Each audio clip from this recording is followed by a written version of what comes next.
I'm talking about a new approach to moisture in buildings, which is actually really a new approach to buildings.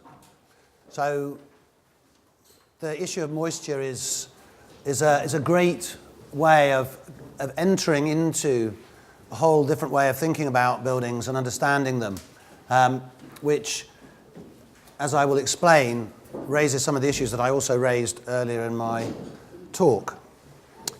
Sorry, I'm going to do this.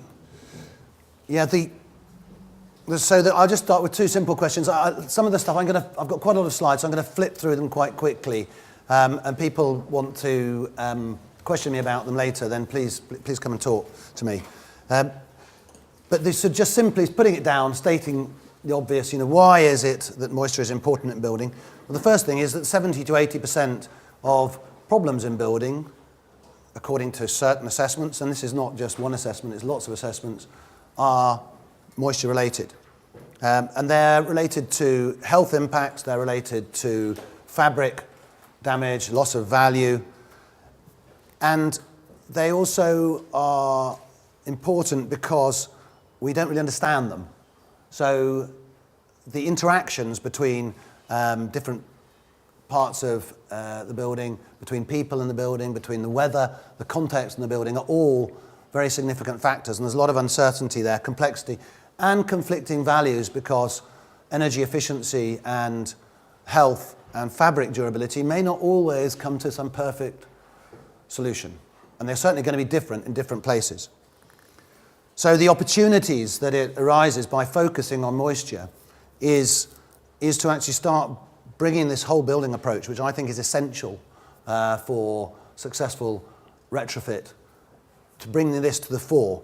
And I'll talk a bit more about that later, and bringing also a joined-up process to the fore. It's an opportunity for learning, but it's also about balance, and I want to talk about balance a bit later, that we have a lot of strategies which are all about zero this or about 100% that. This is not about 0 or 100%. It's about balancing up different requirements, and moisture is about balancing things out correctly for lots of different constituents. We need a new approach, because actually at the moment we don't have an approach which works. It's as I was saying earlier, it's a kind of reductionist approach that we have to buildings. We have energy over here, we have ventilation over there, we have part C over here, we have lots of different bits, and the way that the government deals with it is to break it down into smaller bits with stakeholders attached to them who have usually a very single focus approach. So we need a new approach, because there's new research and understanding coming out, because also we have new conditions in buildings. So airtight buildings are something which is a bit unusual in the UK. So we're suddenly, whereas you could sort of say, well, the indoor climate is going to be the same as the outdoor climate in regard to moisture in the past because the wind's blowing through it, now we have quite different conditions. And lifestyle is changing, the amount we use buildings, we all know that. But then there's this gap between that understanding that things have changed and that the understanding that we need new regulations and actually what happens in practice. So there's a huge gap between the best research and the actual standards that you use to certify, to warranty buildings, and on which so many of the funding schemes are based in the UK. And the consequential effects are huge and negative. So these are just a few things. I'm not going to go through these, but there's a WHO report on dampness and mould, which you can get off the internet. It's a good report. One of the things there it's saying is that's huge percentage of buildings across the world, and this is a world scope, have moisture problems, and that the cost of repair is really considerable. One of the figures that we've got down here, which is just off the screen, is that the cost in 2004 of moisture-related damage in the European Union was 9 billion euros. So this is not a little issue. If you want to get government's attention, you have to talk about money. But so there's a cost implication as well as a huge health implication. There's this marvellous establishment in Sweden of the Fuktcentrum, which means moisture centre. So we're setting up a moisture centre in the UK, which is codenamed Fukt UK, and because that describes the situation we're in. And I think the French connection got there first, actually. But it's of such a concern in Sweden that they have this national centre which is providing now guidance, and it's got industry, academia, and university and government in there. And they actually are now recommending a moisture safety officer on site with on each project, and a moisture safety designer. So someone to coordinate this, because it's so important to get it with such serious problems in Scandinavian buildings with high moisture levels. And here we've got an increasing concern. There's various things. If you look at inside housing, the housing associations are continually concerned about this, the increase in complaints about condensation and moisture. And then next to the university report, which I'm sure some people are aware of, where it said that a unit increase in the SAP, in the household standard in the SAP procedure, was associated with a 2%, every unit with 2% increase in risk of asthma. Sorry, that one shouldn't be there. And then Colin King's work, which he'll talk about tomorrow. But, you know, there's schemes. There's a 37-house scheme in Wales. Moisture reported before, moisture reported afterwards was more. So, you know, all these kind of concerns are beginning to come up. And cases like this, which is where the buildings are having to be demolished because of retrofit, because the building was probably a bit damp anyway, and then they put some closed cell insulation around it, which in itself is not a problem. But if it's already damp and then further moisture gets into it, you suddenly get a building which is having to be demolished. So there's a series of 20 houses here, and 3 of them are being demolished, and they're looking at the other 17 for demolition. So a lot of this was brought up in the Responsible Retrofit of Traditional Buildings report, which Caroline and myself authored with a number of other researchers. And this is significant because we really identified this was written for DEC, the gaps between the best quality research and guidance and what is actually used in standards, in current guidance and funding schemes. And then we also added in there the implicit guidance that is given through usually people on site. They're not reading government guidance, they're reading the technical brochure of the guy who sold them the insulation system. So that's implicit guidance, and it all comes back into kind of certification and then back up into the standards. And if all is wrong, then we've got this kind of layers and layers of misinformation, basically. And we identified gaps in data, gaps between models and reality, gaps in conventions, general knowledge gaps, and gaps in communication. I'm not going to go into those. And we recommended a number of things. But out of that, and we also identified here that the challenges, one of the things, and I was just talking to someone who's the chairman of CORE actually, who worked in government, and it's always, look, you tell us a problem, what's the solution? Well, actually, sometimes there isn't a simple solution, right? And we don't know what the answer is. So get real about the uncertainty and the complexity and the different values before you start saying, let's jump to a solution. On the recent solid wall insulation commission, they asked for quick wins, and the STBA response was, there are no quick wins, all right? We have to give ourselves space, because as soon as we keep on getting into the quick win mentality, then we will forget about the bigger picture. So we have to grapple with these uncertainty in a particular way. So that's a real challenge when it comes to government and legislation, and actually, as we'll see, with standards. So we were, following the Responsible Retrofit report, we were tasked with looking at the standards work around these 3 areas, which is the thermal standards, assessment standards, internal wall insulation, thermal bridging particularly, and we're doing work on that. And that is very significant because it completely changes the way that people will think about calculating and estimating savings from internal wall insulation and what they should focus on. I'm not going to talk about that today, but it will stop people putting ridiculously ineffective amounts of insulation on the inside of walls, which are just creating more moisture problems and not doing anything thermally. I can talk about that people later, but there's some major issues around internal wall insulation which we need to get a grip on. But the things that is sort of dominating my life for the last 2 years has been dealing with moisture standards with government. And this I've been working with Chris Sanders, who's the, people know he's from Glasgow Caledonian. He's the chair of the BS 5250 committee, which is the, BS 5250 is the standard around, British standard for condensation risk in buildings. And that's the main one that is used when people do certification of products or when they are looking at warranties or insurance. People are saying, well, it says in BS 5250 that this is how you should do retrofit of a solid wall or roof insulation or floor insulation. But BS 5250 is a very limited document. It doesn't deal with driven rain. It mentions all the issues, but its focus is just on interstitial condensation. So, and on condensation, but it's not about liquid moisture. It's all about vapor, basically. So it's a limited, and within that limitations, it's kind of okay. We think there are some things wrong with it. So one of the things that Chris and I did was, in the first case, we looked at a case study of Glasgow building with internal insulation just to see what the differences would be. And then we looked at some other issues with internal wall insulation. The thing about internal wall insulation in terms of looking at moisture is that it's the most extreme case, really, because you're getting moisture from inside, potentially getting into the fabric, and you've got the external condition, you've got the existing building condition. They're all very, the context and the different types of moisture are very significant.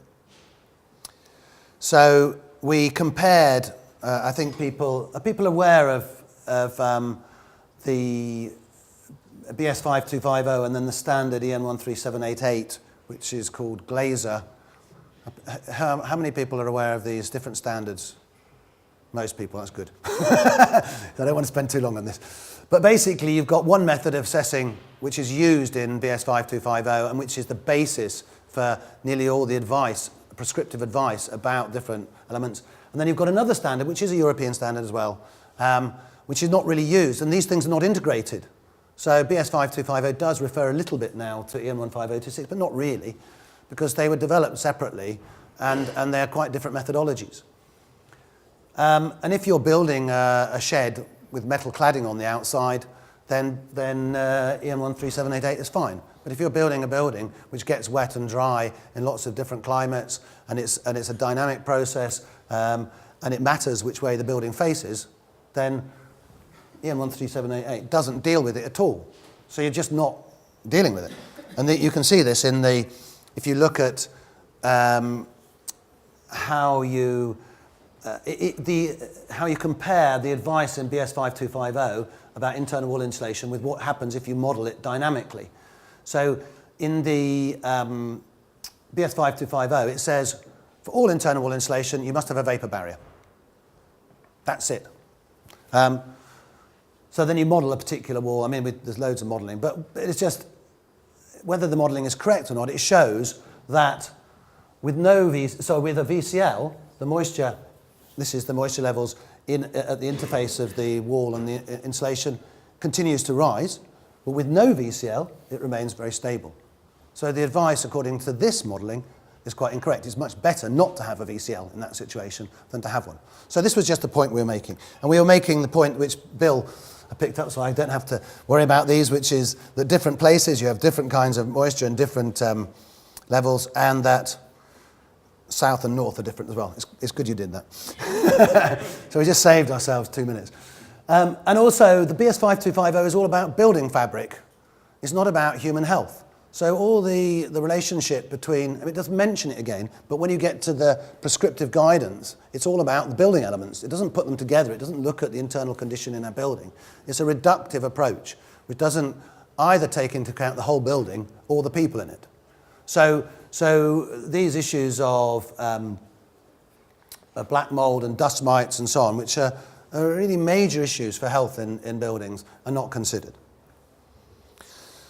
So we make some conclusions, but we're not concluding that we should move over to EN 15026, because that also has great limitations. We've got limitations around, it's only one-dimensional. You can do two-dimensional modelling, dynamic modelling, but that's very complicated, and we still don't have the right data. There are no protocols for it. there's no air movement, and so on and so forth. So we're not saying, do one thing, we said we actually need a different approach. There's not something we can just plug in and that's going to be fine, because it's not going to happen. So when we were requesting this, we started working on this in regard to retrofit. But when we were asked to develop a new approach, we thought, well, we can't just do it for retrofit, because these things affect new buildings as well. And actually, there isn't a solid wall building which hasn't had interventions in it. Well, there are, but there are very few which haven't had interventions of some sort or having extensions built on them and so on. So if we produce a moisture guidance for the retrofit of solid wall buildings, we are just going to create another little silo of knowledge and approach, which actually then won't interface with the other things. And also, it will be completely out of place with the advice given in standards. So it was important to us that it was for all buildings and it was an overall approach. And this was the Moisture Risk Assessment and Guidance draft document that we produced, which is on the STBA website, if you want to see it.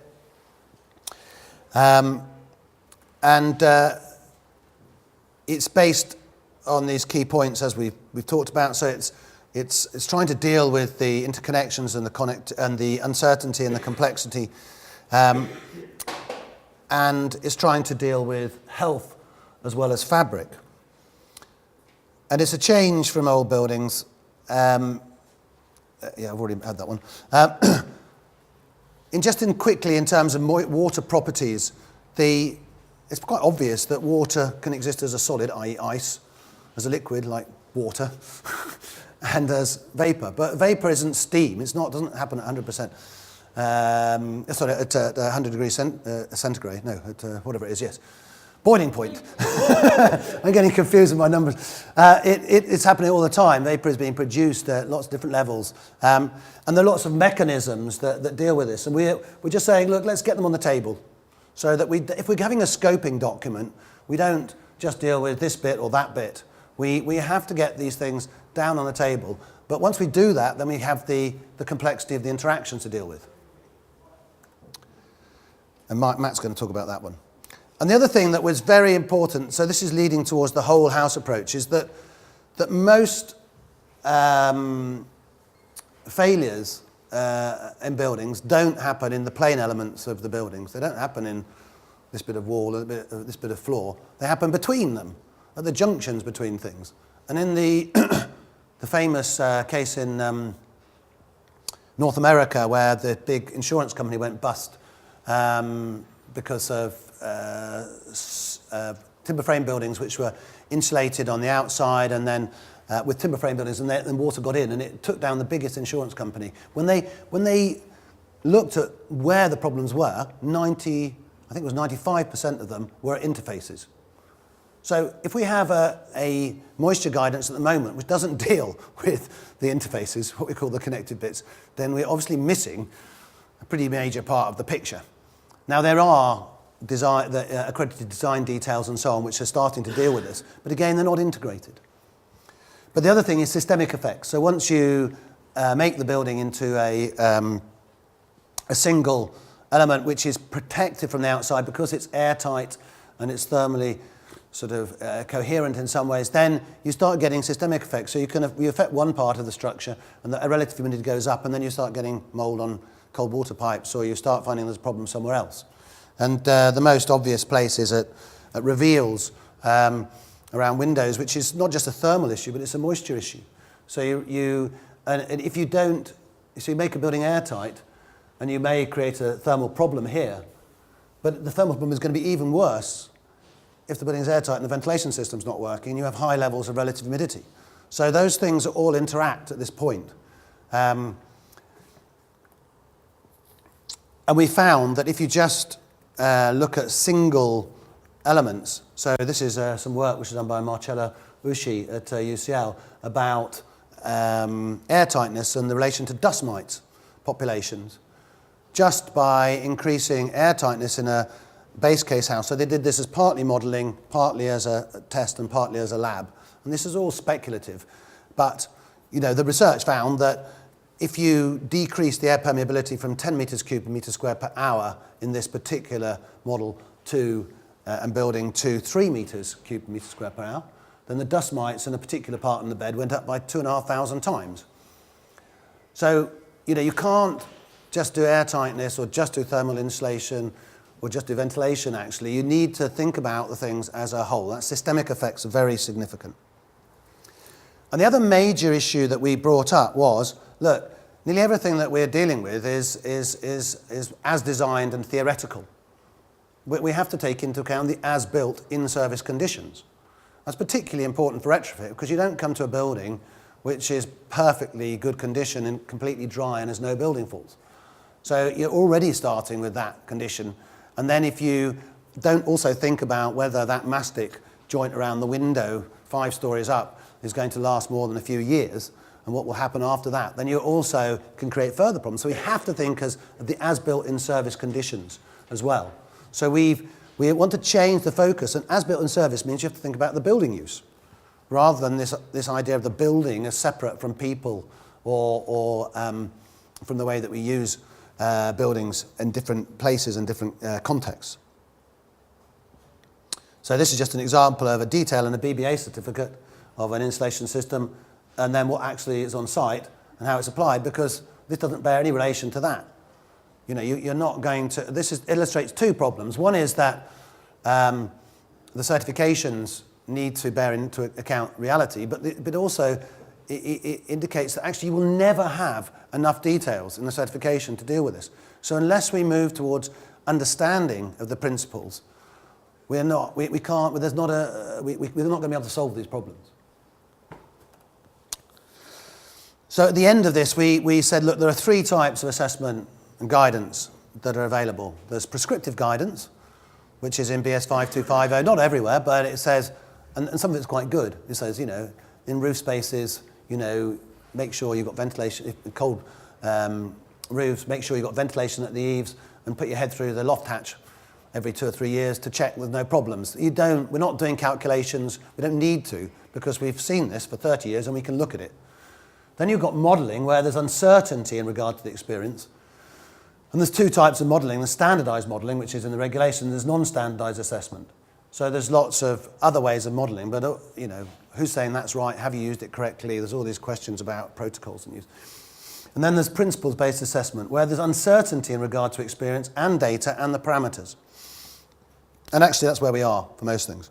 So we've tried to develop key principles, and we come back to this thing, which is really what I said before. There's 2 basic principles. One is joined-up process, which means that the assessment, design, procurement, installation, and use is linked up, so people understand what they're doing and there's proper feedback. It's the kind of soft landings idea, but driven through with a notion of process and quality, because at the moment the soft landings are not really happening.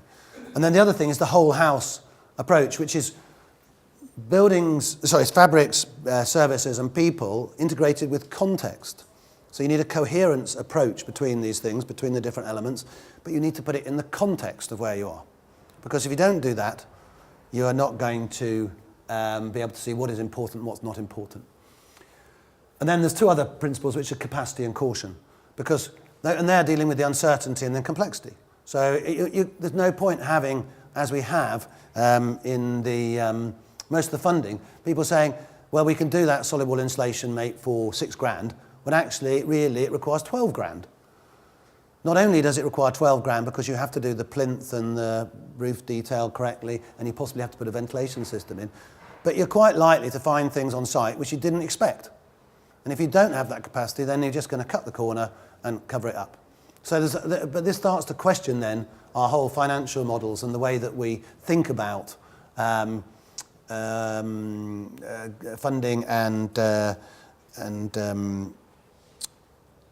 and training.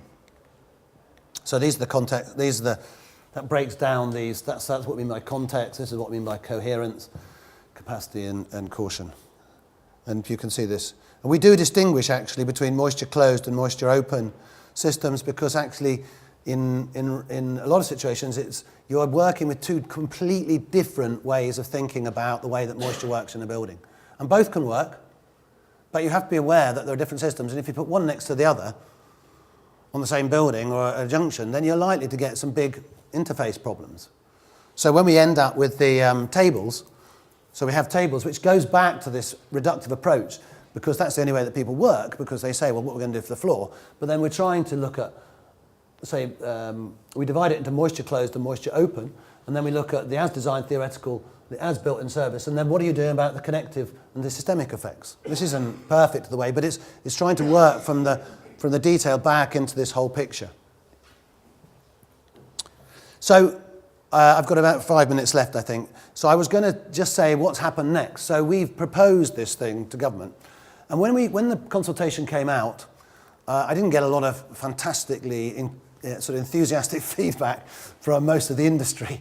But there were some encouraging sort of noises.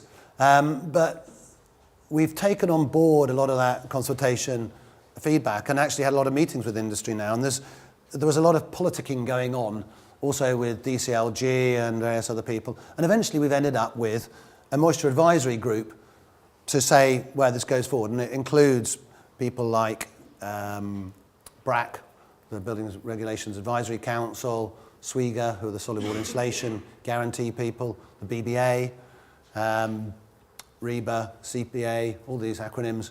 So there's quite a lot of people around there. National Insulation Association are part of it as well.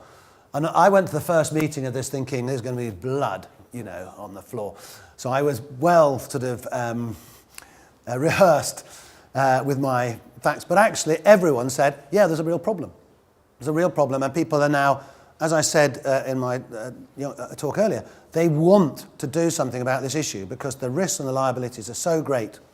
And the lack of an overall approach is so confusing to people that they need government to govern, and we need to get this taken forward. So we have a result. So the agreement at the last meeting was, I probably shouldn't be announcing this actually. We have to eliminate this slide from the... But we will produce a white paper for British standards, which will be a framing document under which all the new guidance and regulatory changes are brought, so that we don't end up with another revision of some standard which is in contradiction with other things, and people can see a map of where we are. And this is so that it will also avoid people being able to say, well, I followed this guidance. Well, actually, this is going to be like a framework document which has to be taken notice of. So that, I think, is very good news, that we have an approach, and it will be based on a whole house approach. It will be based on a joined up process. And we're also going to produce 2 short guides to solid wall insulation and then talk to people about training and qualification, because there's a lot of situations in these guides where it says, if you don't know, consult an expert. But, well, where are the experts? I mean, there just aren't any. And there's no proper qualification around moisture, to be a moisture expert, or even a moisture, someone who's vaguely qualified. So we'll be talking to REBA and RICS and so on about setting this up. And so this is just there's a few slides to summarise really, which is about the importance of moisture for me. It's balancing, it provides a balance basically for the way that we've been doing retrofit so far, which has been very much focused on cost and energy. And because of that, it tends to, again, get reduced. And people in energy terms, they talk about, yes, we must get the thermal bridging sorted out. But actually, you've got to get people, how people live, how they engage in the building as part of that. And we've got to consider the building in the widest possible sense. So it provides a balance there with this whole building approach, and particularly the context. So you have building people and services, but they exist within a context, and it's very different, as we've said. Technically, it's very different if you're in Swansea to central London, but it's also very different if you're in an Asian household or if you're a single professional operating somewhere. So all these things make a lot of difference to the way that we manage and deal with moisture. The contextual approach is a kind of end of abstraction as far as I'm concerned. We can't say there's a one-size-fits-all solution. And that's really annoying for a lot of commercial organisations, because they just want to roll out things. But actually, if you have to consider the context of the building, what the condition is, which way it's facing, what the driven rain is, what the use of the building is, then you suddenly have to start thinking. But actually that's a great benefit to our culture of understanding buildings. And that's, if we're going to have anyone taking responsibility, then it has to be homeowners as well and people in white vans. We have to get that understanding right the way through, because otherwise we're going to continue to make these same mistakes. So the context is a really good thing. I've talked about a joined up process and the balance. And finally, securing change. So the thing I'm tasked with at the moment is setting up a national centre for moisture in buildings, because we also can't have a situation where people develop different protocols and there's no driver to sort out the methodologies and the evidence. People keep on saying, where's the evidence? But if no one's looking, then you will never see any evidence. And when people do look, they look with one eye, rather than two eyes, because they quite often have a commercial interest in this or some other kind of agenda. So we really need to get these things really clear and open in a national centre, rather than, I know there's another initiative, but I think moisture will provide a focus on the moisture centre, on moisture, on these other issues, but it also provides a balance to the other drivers that are there at the moment and can clarify these issues. So please talk to me about that if you want. Thank you for listening. I'm going to hand over to Matt.